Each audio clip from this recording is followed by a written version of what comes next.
አማን አማን እብለክሙ እመ ኢተመየጥክሙ ከመዝንቱ ሕፃን ኢትበጉ ውስተ መንግሥተ እግዚአብሔር። እውነት እውነት እላችኋለሁ ካልተመለሳችሁ እንደዚህ ሕፃን ካልሆናችሁ መንግሥተ ሰማያት አትገቡም አለ። ዛታሐተ ርእሶ ከመዝንቱ ሕፃን ውእቱ የአቢ በመንግሥተ ሰማያት። እንደዚህ ሕፃን ራሱን ዝቅ ያደረገ ሰው በመንግሥተ ሰማያት ትልቅ ሰው የሚባለው ይህ ነው አላቸው። እንደ ሕፃን ካልሆናችሁ መንግሥተ ሰማያት አትገቡም አላቸው። እንደ ሕፃን ካልሆናችሁ ማለት ምን ማለት ነው? ይችን ልንገራችሁ። አንድ ሰው መንግሥተ ሰማያት ለመግባት እንደ ሕፃን መሆን አለበት። ሕፃናት አላችሁ? ዛሬ የሕፃናት ቀን ነው በእውነቱ። እንደ ሕፃን ካልሆናችሁ መንግሥተ ሰማያት አትገቡም። የሕፃናትን ጠባይ አንድ ሁለት ሶስት ልንገራችሁ። አንደኛ ሕፃናት አንዱ ጥሩ ጠባያቸው ምንድን ነው? አማኞች ናቸው። ምኖች ናቸው? አማኞች ናቸው። ሁሉን የሚያምኑት ማለት ነው። ይሄንን ወስጄ ይሄ ስሙ እንግዲህ ተቀርጾ መስቀል ነው፣ ግን እንጨት ነው። ይሄ ወርቅ ይባላል ብለው እሺ። ማን ነው እንደዚያ የሚለው? ሕፃን ማለት ነው። ይሄ ሰው ነው ስሙ ብለው እሺ ነው የሚለው ማለት ነው። ሕፃን አማኝ ነው። ሃይማኖት ይኑራችሁ ማለት ነው። እንደ ሕፃናት ያለ ሃይማኖት የለው ሰው የለም። እነገሌ ቤት ጅብ ታስሯል ቢባል እሺ፣ ማን አመጣው አይል፣ እነማን አመጡት አይል፣ ምን ይበላል አይል፣ ሰዎቹ እንዴት ቤታቸው ሲያስቀምጡት አይበላቸውም አይል፣ ዝም ብሎ ማመን ማለት ነው። ሕፃን አማኝ ነው። ስለዚህ እመኑ፣ ሃይማኖት ይኑራችሁ።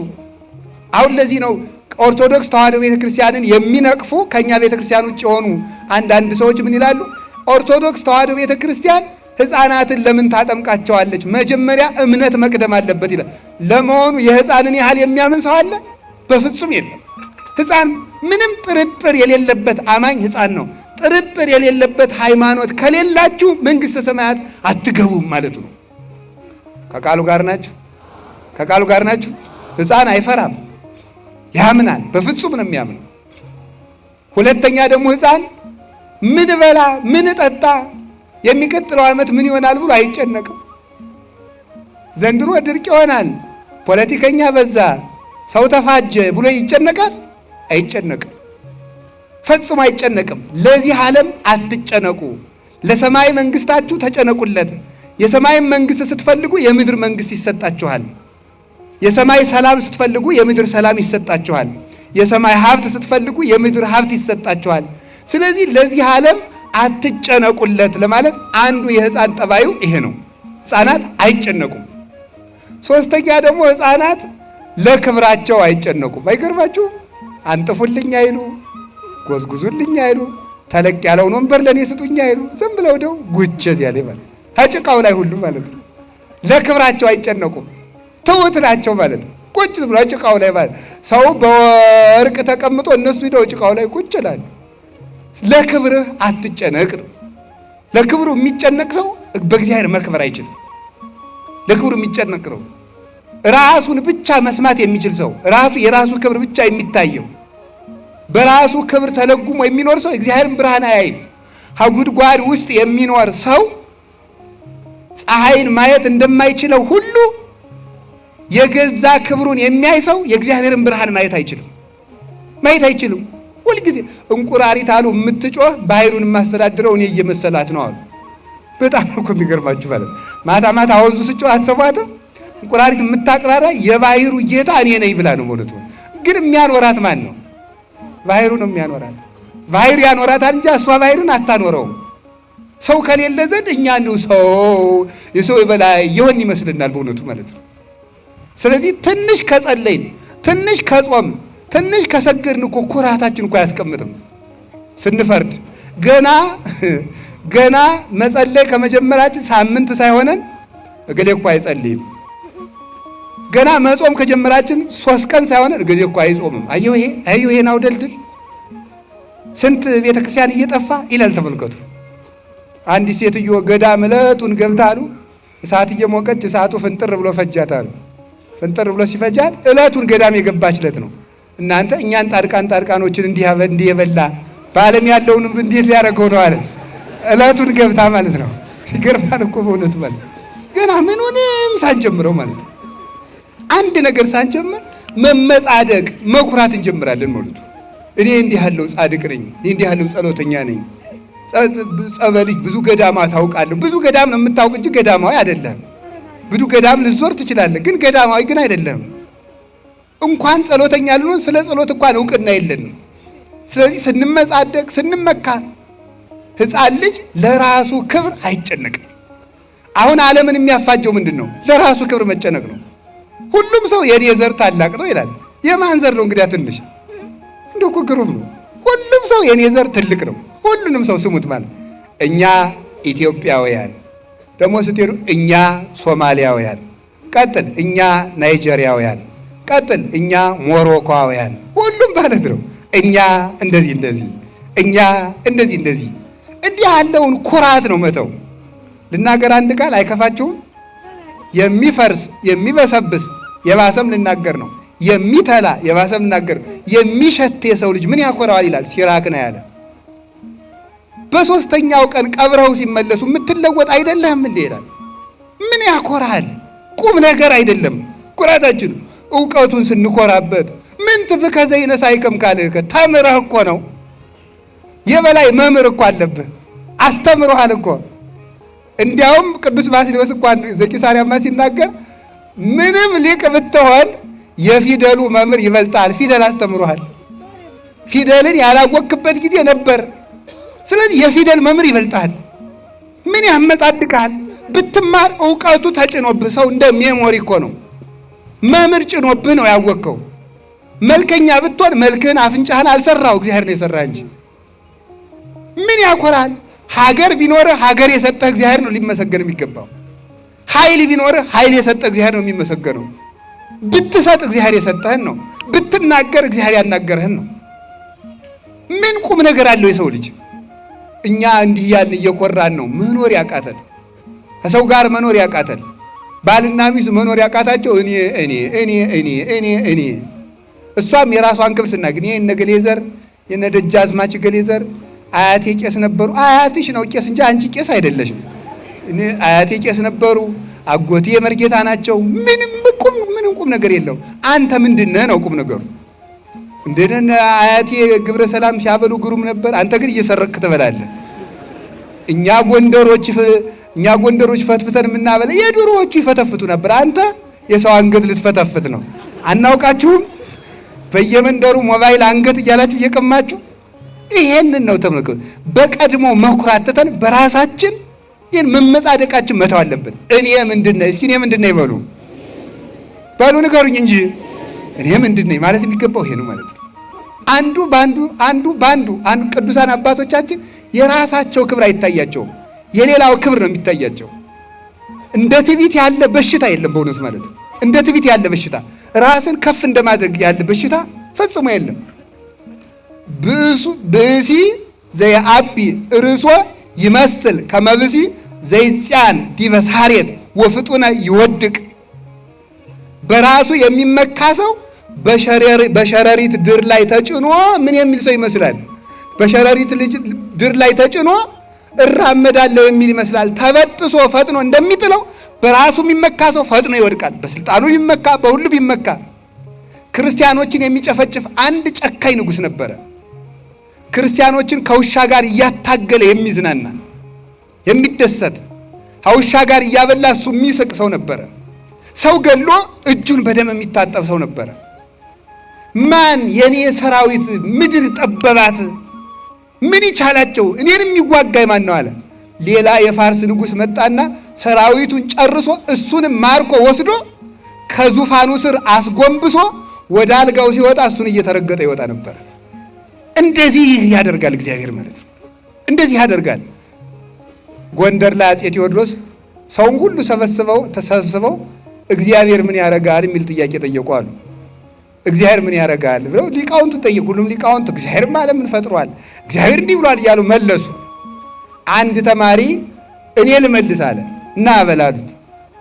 አይ እንግዲህ ጠያቂ እህታችሁ ነው፣ ተጠያቂ ወንበሩ ነው የሚጠየቅ፣ እኔ ወንበር ልሁን እሰው ቁመው ይጠይቁ አላቸው። ሕግ አይደል? ምን ያደርጋሉ? ለቀቁ።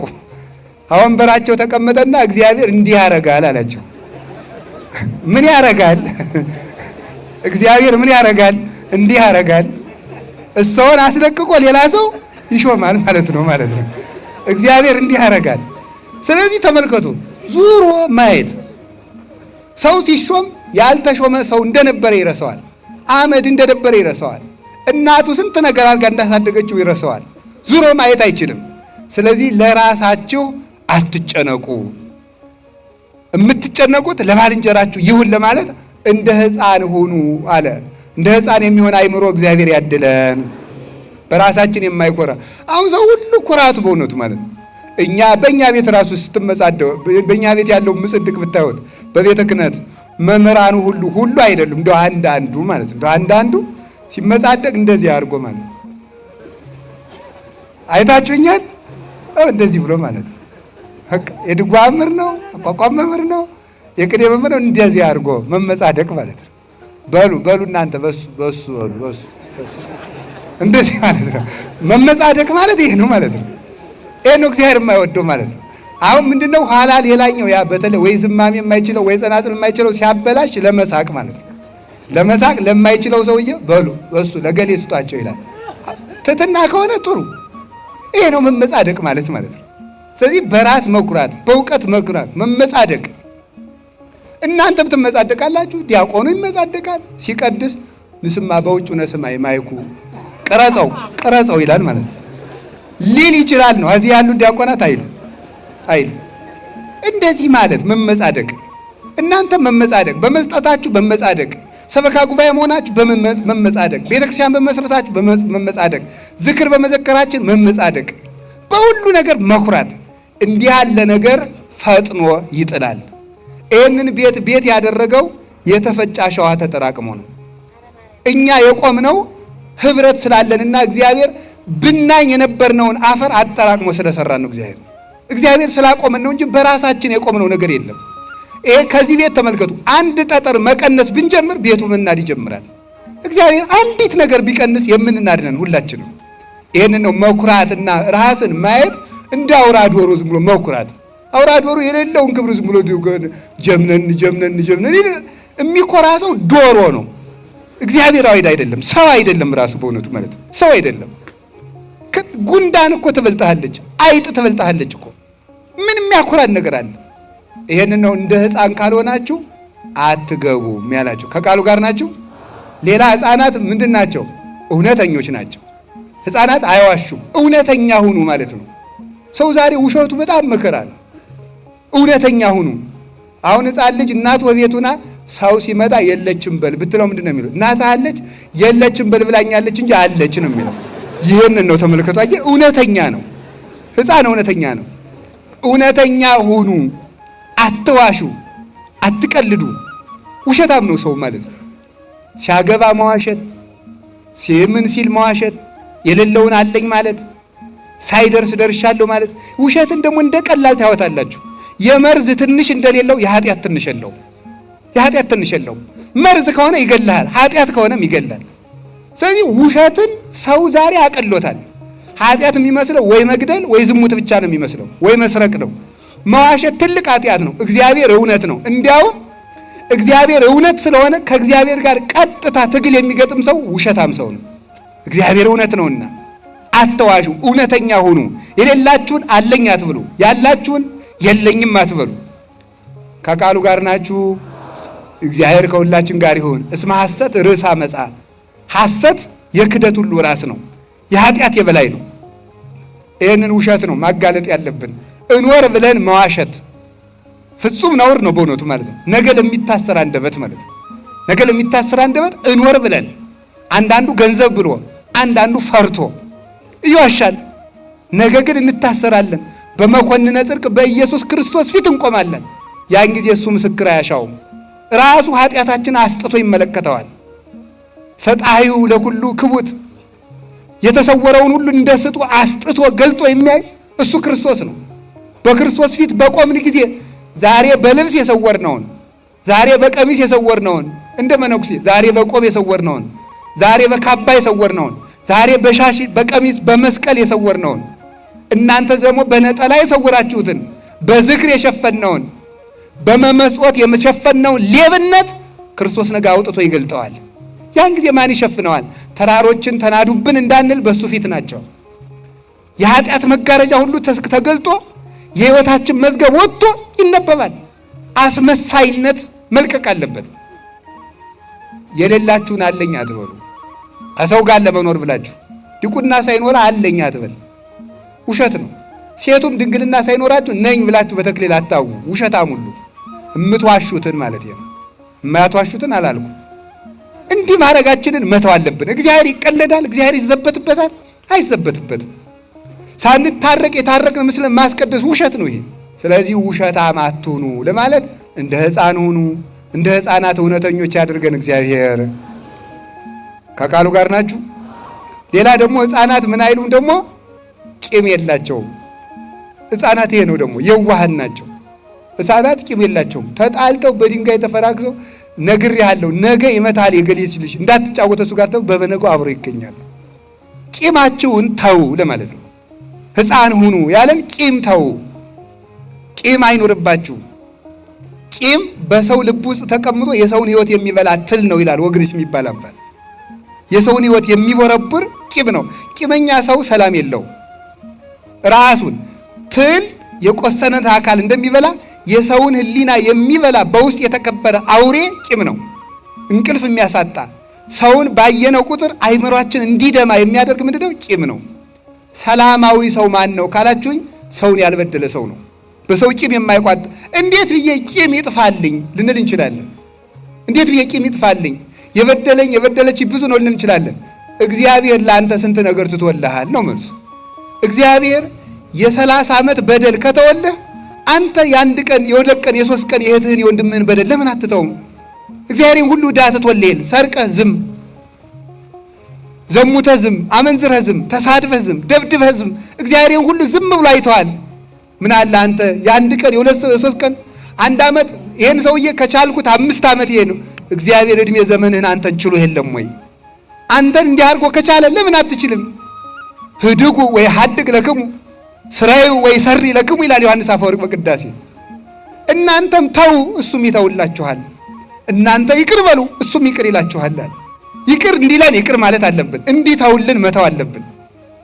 ይሄንን ነው አይምሯችን ይቅር እንዲል እንደ ሕፃናት ሁኑ ያለ። ከደበደቧችሁ ሰዎች ጋር፣ ከጠሏችሁ ሰዎች ጋር፣ ከቀሟችሁ ሰዎች ጋር አብራችሁ ኑሩ። ሰላማዊ ሰው እግዚአብሔርን የሚመስል ሰው እንኳን ከሰው ጋር ከአውሬ ጋር መኖር ያውቃል። ክፉ ሰው ደግሞ ከራሱ ጋር ኮን መኖር አይችልም። ከራሱ ጋር እንዲያውም ዮሐንስ አፈወርቅ ሲናገር 3 አይነት ጦርነቶች አሉ ይላል። ሀገር ከሀገር ጋር፣ ህዝብ ከህዝብ ጋርና ሰው ከራሱ ጋር የሚያደርገው 3 ጦርነት አለ ይላል። 2ቱ ጦርነቶች የሚወለዱት ከመጀመሪያው ጦርነት ነው። አይገርማችሁም? የመጀመሪያው ጦርነት ምንድን ነው? ሰው ከራሱ ጋር የሚያደርገው ጦርነት ነው። ከራሱ ጋር ያልታረቀ ሰው ከሰው ጋር መኖር አይችልም። ከሰው ጋር መኖር ያልቻለ ሰው ህዝብና ህዝብን ያባላል። ህዝብ ጋር መኖር ያልቻለ ሰው ሀገርን ከሀገር ጋር ያጣላል። ከራሱ ጋር የታረቀ ሰው ግን ከሰው ሁሉ ጋር መኖር ይችላል። አልፎም ከፍጥረታት ጋር ሰላም መሆን ይችላል ማለት ነው። ከቃሉ ጋር ናችሁ። እግዚአብሔር ከሁላችን ጋር ይሁን። መቼም እስከ ልደት ድረስ እንደምትታረቁ እርግጠኛ ነን አይደል? የቤት ስራ እየሰጠዋችሁ ነው። ያልታረቃችሁ ሰዎች እስከ 29 ድረስ እንድትታረቁ ይሄንን ነው። እንደ ሕፃናት ካልሆናችሁ መንግሥተ ሰማያት አትገቡም ብሎ ጌታ የተናገረ። ከቃሉ ጋር ናችሁ። ሌላ ደግሞ የሕፃን ጠባይ፣ ሕፃን አንዱ አካሉ ምንድን ነው? አካሉ ቀላል ነው ይላል። ደግሞ ይገርማል። ደግሞ አካሉ ምንድን ነው? አቤት እያጽቆ ይላል። ተመልከቱ። በውስተ ኩሉ ፍናው ይላል። ተመልከቱ። በቀጭን መንገድ ለመሄድ አካሉ አያስቸግረውም። ሕፃን ልጅ ሹሉክሉክሉክ ትላለች በጠባቧ ሁሉ ማለት ነው። አጭር ነው፣ ቀጭን ነው። ስለዚህ በፈለገው ማለፍ ይፈልጋል። ይበጽሕ ሀበ ዘፈቀደ፣ ወደ ፈቀደው ምን ይላል አለ ይደርሳል። ለምን? አካሉ ቀላል ነው ይላል። በዚህ ዓለም ላይ ተመልከቱ። አንተም በጠባብ መንገድ ግባ፣ ራስህን አክብረህ አትየው፣ ቀላል አድርገው። ጠባብ መንገድን ምረጥ፣ ግዙፍ ነገርን አትውደድ። ስለዚህ ሕፃናት ቀላሎች ናቸው። ስለዚህ እነሱ ጠባብ መንገድን ማለፍ ይችላሉ። አንተም በጠባብ መንገድ እንድታልፍ ብለህ ሰማይ መንገድህ ቀለል ብለህ ኑር። ከቃሉ ጋር ናችሁ። ከቃሉ ጋር ናችሁ። ሲበሉም ቀለል አድርጎ መብላት ማለት ነው። ይኸው እንደዚያ ነው ማለት ነው። ዮሐንስ አፈወርቅ ብሏል፣ ሆድ እንደ መርከብ ነው ብሏል። አሁን እኔ በጀልባ እየተመላለስኩ ስለሆነ ጀልባይቱን አሁን ትንሽቱን ጀልባ ዝም ብለን ብንጭላት ምን ትላለች? አቤት መስጠም። ያለ አቅሙ የሚበላ ሰውም አይምሮው ይሰጥማል። እዚህ በኋላ በጎ ማሰብ አይችልም። ዝም ብሎ መተኛት ነው። እየጸለየም መተኛት፣ እያነበበም መተኛት። አይምሮ ሁሉ ግዙፍ ስለሆነ ጭንቅላቱ ይሰጥማል። ሆድ ምንድን ነው ካላችሁኝ፣ መብል ሆድን ያሰጥማል፣ ሆድ አይምሮን ያሰጥማል፣ አይምሮ ህይወትን ያሰጥማል። በዚህ ነው የሚሰጥመው። ሆዳም ሰው አይምሮ የለውም፣ ለሰውም አያስብም። ገበሬው ራሱ የሌለ እንዴ በቃሪያ የሚበላ ሰውና በጫማ የሚሄድ ሰው ለጓደኛው ያዝነው። ቃሪያው ሲያቃጥለው ዝም ብሎ መገምደል ነው። እንጀራውን እጨርሰዋለሁ የለ ምን የለ ዝም ብሎ መብላት ነው ማለት ነው። እሱ ለቃሪያው ማብረጃ ነው የሚበላ ዝም ብሎ ማለት ነው። በጫማ የሚሄድም ባልንጀራዬን ሾህ ይወጋዋል አይልም። ስለዚህ ተመልከቱ፣ ለባልንጀራ እንዳናዝን የሚያደርግ ምንድነው? ሆዳምነት ነው። ቅዱሳን ወከማው እያጽቆሙ ለጻድቃን ይላል ፍኖት መቃን ዘዝንቱ ዓለም። ልክ እንደዚህ ሁሉ ለቅዱሳን አባቶቻችን ሁሉ ጠባቡ የዚህ ዓለም መከራ አላስጨነቃቸውም አለ። ከፈጣሪያቸው ደረሱ እንጂ አልተቸገሩም። ለምን? ምን ብለው ነው ያለፉ? ቀለል ብለው ስለኖሩ ነው። ቅዱስ ያሬድ ይጠይቃል፣ እፎ አምሰጥዎ ለመጽብብ ከመይባእዎ ለመርብ ይላል። ቅዱሳን ጠባቡን ሀገር እንዴት ብለው አለፉት ብሎ ይጠይቃል ቅዱስ ያሬድ። እንዴት ብለው አለፉት ይልና ደሪዮሙ ወታግሶሙ ታግሰው ነዋ ይላል። ታግሰው ጸንተው አለፉት አለ። ጠባቡን አልፈው እንዴት ከሰፊ ሀገር ተደረሱ? እና አቡነ ተክለ ሃይማኖት እና አቡነ ገብረ መንፈስ ቅዱስ እንዴት ይሄንን ጭንቅ የሆነ ዓለም አለፉት ሲባል ታግሰው ሰውነታቸውን አቅልለው ወደ መንግሥተ ሰማያት መግባት ቻሉ። ጠባቡን ዓለም አለፉት። የሕፃናት አንዱ ጠባያቸው ይህ ነው። ከቃሉ ጋር ናችሁ? እግዚአብሔር ከሁላችን ጋር ይሁን። ሌላው ሕፃናት ሳይመረምሩ ይታዘዛሉ። እስኪ ሳይመረምሩ ይታዘዛሉ በሉ። ምን ሳይሉ ይታዘዛሉ? ሳይመረምሩ ይታዘዛሉ። ሳይመረምሩ መታዘዝ ምን ማለት ነው? አይ ይሄ ነገር አይሆንም፣ ይሄ ነገር አይሆንም አይሉም፣ ይታዘዛሉ። እንዲህ አድርግ እሺ፣ ይሄን እንዲህ አድርግ እሺ። ሲደረግ የታየውን ሁሉ ያለመመርመር ይታዘዛሉ። እንደዚህ ሁሉ ለፈጣሪያችን ሳንመረምር መታዘዝ አለብን ይላል። ለአባቶቻችን መታዘዝ አለብን። አባ ጳውሎስ እና አባ ዮሐንስ የሚባሉ ሁለት አባቶች ነበሩ እና ደቀ መዝሙሩን ምን አለው መሰላችሁ? ከቃሉ ጋር ናችሁ? ሂድና አሉት። ሂድና ከጅብም የሚበልጥ ከነብርም የሚበልጥ ከአንበሳም የሚበልጥ ከዘንዶም የሚበልጥ ከአውሬ ሁሉ የሚበልጥ አንድ ጨካኝ አውሬ ነበረ። ያ አውሬ እየመጣ መቃብር ቤት ውስጥ ከብት እያደነ በግ እያመጣ ይመገባል። ሂድና ከዚያ መቃብር ቤት ውስጥ ከዚያ አውሬ ስጋ ቀምታ አምጣልኝ አለው። መነኩሴ ነው፣ ባይታዊ ነው። እንዴት አድርጎ ይቻላል? ኋላ ጭራሽ ደግሞ ምን ይሉታል? እሺ ብሎ የደሱ ሳይጠራጠር መታዘዝ በተፈጥሮ የማይቻለውን ኃይል ሁሉ ይሰጣል። እሺ ብሎ ሲሄድ ምን አደረገ መሰላችሁ? ወደዚህ አራቅ ሲል ቆይ አንድ ነገር ረስቼ ጆሮውን ይዘህ እየጎተትክ አምጣልኝ አሉት። በጣም አስቸጋሪ ጥያቄ ነው። አውሬውን ጭራሽ ስጋዞ መምጣት ከባድ ነው።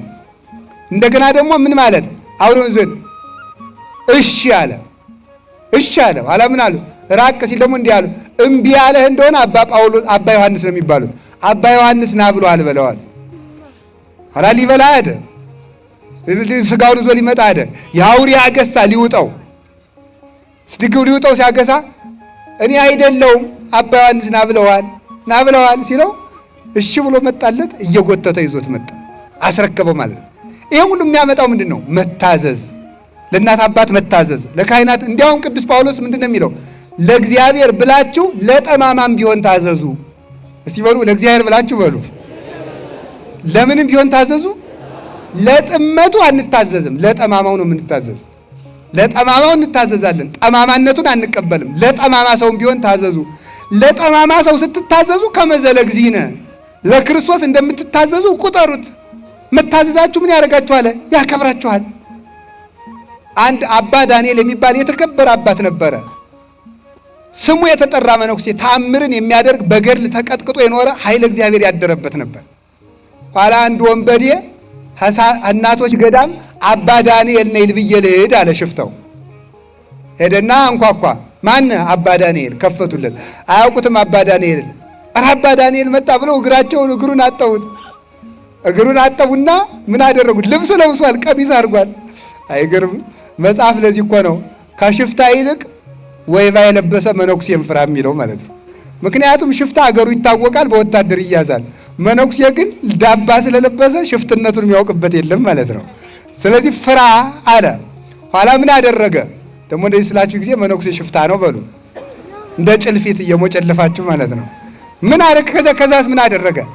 ሄድና ለብሷል ቀሚስ። አባ ዳንኤል መጣ ብለው አጠቡት። አጠቡና አንዲት የታመመች መነኩሴት ነበረች። እጣቢውን ሲደፉበት ተነሳች፣ ተፈውሳ ማለት ነው። እምነታቸውና መታዘዛቸው አባ ዳንኤልን እንዳጠቡ ተቆጠረላቸው። ወንበዴ አጥበው እንዴ ምንድን ነው የምታደርጉት? እኔ እኮ ሽፍታ ነኝ ወንበዴ ነኝ አለ። አይኛ አባ ዳንኤል መስለህን ነው። በኋላ እሱም ደግሞ ለካ የእነዚህ ሰዎች ሃይማኖት እንዲህ ያደርሳል ብሎ ተጸጽቶ መንኩሶ ለምናኔ በቃ ደግሞ እሱ ማለት ሽፍታው ራሱ ተመልሶ ማለት ካልተጠራጠርን፣ ሰዎችን ሳንመርጥ ከታዘዝን፣ ጠማማ ነገር ካላዘዙን በስተቀር ካዘዙን ከታዘዝን እግዚአብሔር በዚህ ምን ይሰጠናል? ኃይለ እግዚአብሔር ያሳድርብናል፣ ረድኤቱን ይሰጠናል። ስለዚህ የቅዱሳን የሕፃናት አንዱ ጠባያቸው እሱ ነው። ሌላው ሕፃን እገሊት አይኗ ጥሩ ነው፣ እገሊት ጆሮዋ ጥሩ ነው ይላል አይልም? አይልም። ይኸውላችሁ ደግሞ ክፉ ምኞት የለባቸውም፣ ክፉ ምኞት የለባቸውም፣ ዝሙት የለባቸው። ወንድ ሕፃን ቢሆን የሴት መልክ አያደንቅም፣ ሴት ሕፃን ብትሆን የወንድ መልክ አታደንቅም። ስለዚህ ምኞትን ቆርጣችሁ ጣሉ ነው። አይ በዚች ነገር ያስተላለፈው መልእክት ብዛት ምኞትን ቆርጠህ ጣል ነው። ምኞትን ለመቁረጥ ዓይንን መመለስ ነው። ቅዱስ ዳዊት ሚጦላ አይንቴ ከመይራ ከንቶ፣ ዓይኖቼ ከንቱ ነገርን እንዳያዩ መልሳቸው አለ። ዓይኖቼ ከንቱ ነገርን እንዳያዩ መልሳቸው። ማን ያለ? ቅዱስ ዳዊት። የሰው ልጅ አይምሮ ከካሜራ በጣም ብዙ ሚሊየን ጊዜ አቅም አለው፣ ቀርጾ ያስቀራል። እና ሰውን ትክ ብላችሁ አትዩት። እሺ መልኩን ይቀርጽባችሁና ሌሊት እዚያ በኋላ ያን ሰው አምጡ ይላችኋል። ይሄ ነው ዓይንህን መልስ ነው። ወጣቶችም አስተውሉ፣ ሴቶቹም አብዳችኋል መቼም። እውነቴን ነው። ጨርቃችሁን እያሳጠራችሁ ራቁታችሁን ፎቶ እየተነሳችሁ ልቃላችሁ። ወንዱ ዓይኑን አፍጥጦ እዚያ መሃል። አሁን እኮ እንኳን ጻድቅ ወንድ ጀግና ወንድ እንኳን አናገኝም። ወደፊት ጅላጅል ነው ዝም ብሎ ማለት አልቋል። በሴት ፎቶ የነሆለለ ነው በእውነቱ ማለት ነው። ይሄ እኮ ነው። አታውቁም? ሴቶች ታይተው የመወደድ ጸጋ አላቸው። የዚህ ምስጢር ደግሞ እነግራቸዋለሁ የሌላ ቀን። ታይተው ነው የሚወደዱት። ለምን መሰላችሁ? አዳም ሔዋንን ስለጠላት እንጨት አብልተሽ አጠፋሽ ስላለ እዚያ በኋላ ሴትና ወንድ ጠበኛው ነው ሊቀሩ ሆነ። እዚያ በኋላ እግዚአብሔር ለሴት ልጅ ምን አደረጋት? ታይታ እንድትወደድ አደረጋት። ስለዚህ ሴትን እያየ ሰው ወንድ ይወዳል ማለት እና ዓይን ላይ መጠንቀቅ ነው። ሰምታችሁኛል? ዓይንህን ካልተጠነቀቅ አጥምዶ አናውዞ ይጥልሃል። ታላቁ እስክንድር የሚባለው እስክንድር 127 ሀገሮችን ቀጥቅጦ የገዛው እስክንድር ለወታደሮቹ የሚመክራቸው ምክር ምን ነበር መስላችሁ? በጠላት ሀገር ሂዳችሁ በውሃ ጥም እንዳትሸነፉ፣ በሴት እንዳትሸነፉ ነበር ያላቸው። በምንና በምን ያላቸው? በውሃ ጥምና በሴት እንዳትሸነፉ፣ ካልሆነ ትሸነፋላችሁ ነበር የሚላቸው። እና ውሃ የፈለገ ቢጠማቸው አይጠጡም። እንዲያውም 100 ወታደር ከሚያጠምደው ይልቅ አንዲት ሴት የምታጠምደው ብልሃቱ ኃይለኛ ነው። ይህን ነው ጌታ ያለ። ምንድን ነው? ዝሙትን ተጠንቀቁ፣ ምኞትን ቆርጣችሁ ጣሉ። ህሊናቸው ንጹህ ነው። ሕፃናት ህሊናቸው ንጹህ ነው። አሁን ቅዳሴ ሲቀደስ እግዚአብሔርን እኮ ያያሉ። ይገርማችኋል። ሕፃናት ቅዳሴ ሲቀደስ እግዚአብሔርን ያዩታል። እኛ አይታየንም፣ የኃጢአት መጋረጃ ስለጋረደን። ብፁዓን ንጹሐነ ልብ እስመ እሙንቱ ይሬእይዎ ለእግዚአብሔር። ልባቸው ንጹህ የሆኑ ሰዎች እነሱን ውዳን ክቡራን ናቸው። ማንን ያዩታልና? እግዚአብሔርን ያዩታልና። ስለዚህ ሕፃናት ይህ ናቸው። ሌላ ሕፃናት የሕፃናት ኃይላቸው ልቅሶ ነው። እስኪ በሉ የሕፃናት ኃይላቸው በሉ። የሕፃናት ኃይላቸው ምንድን ነው? ድገሙት እንጂ። የሕፃናት ኃይላቸው ምንድን ነው? ልቅሶ ነው። የክርስቲያኖች ኃይላችን ምንድን ነው? እንባ ነው። የክርስቲያኖች ኃይላችን እንባ ነው። ይለቀሳል፣ እንባ ያሰጥማል። ብረት፣ እሳት ወይም ደግሞ ሌላ ነገር የማይቀደውን ሰማይ ቀዶ የሚወጣ እንባ ነው። እስራኤላውያን 215 ዓመት በግብፅ ባርነት ሲኖሩ ፒራሚድ እያሰሩ ሲያሰቃዩቸው ዱባ እያበሉ የማይጠቀሙበትን ጡብ ሊቃውንቱ እንዴት ተርጉመውታል? ዛሬ ግብፅ የምትኮራበትን ፒራሚድ የሰሩት ግብፃውያን ናቸው። ያንን ከዚያ ፒራሚድ ግን ግብፃውያን እስራኤላውያን አይጠቀሙም። ያንን ጡብ እየተኮሱ ጭቃውን እያቦኩ ያንን እየተኮሱ ይሰራሉ። እነዚህ የማይጠቅማቸውን የኃጢአት ግንብ የሚሰሩ የምዕመናን ምሳሌ ነው ይላሉ ሊቃውንቱ። ከዚያ በኋላ ምን አደረጉ? ነፍሰ ጡሮችን ሁሉ ጭቃ አብኩ ይሏቸዋል። አንዲቱ ስትረግጥ ምጡ አመጣ። እዚያው ላይ አረ ምጥ ደረሰ ስትል እዚያው ላይ ውለጂው፣ የሰው ደም ጭቃውን ያጠነክረዋል እንጂ ምን ይላል ብለሽ ነው አሏት።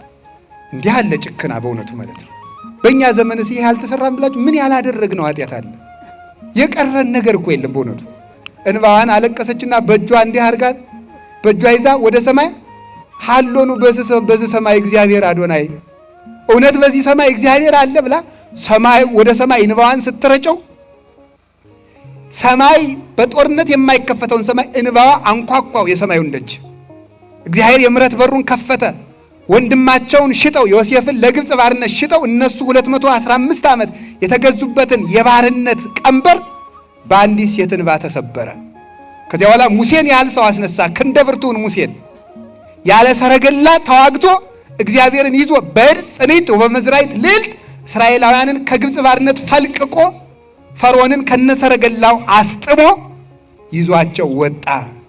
ሕፃናት ኃይላቸው እንባ ነው። እኛም ማልቀስ አለብን። እውነቱ ማለት አላችሁ።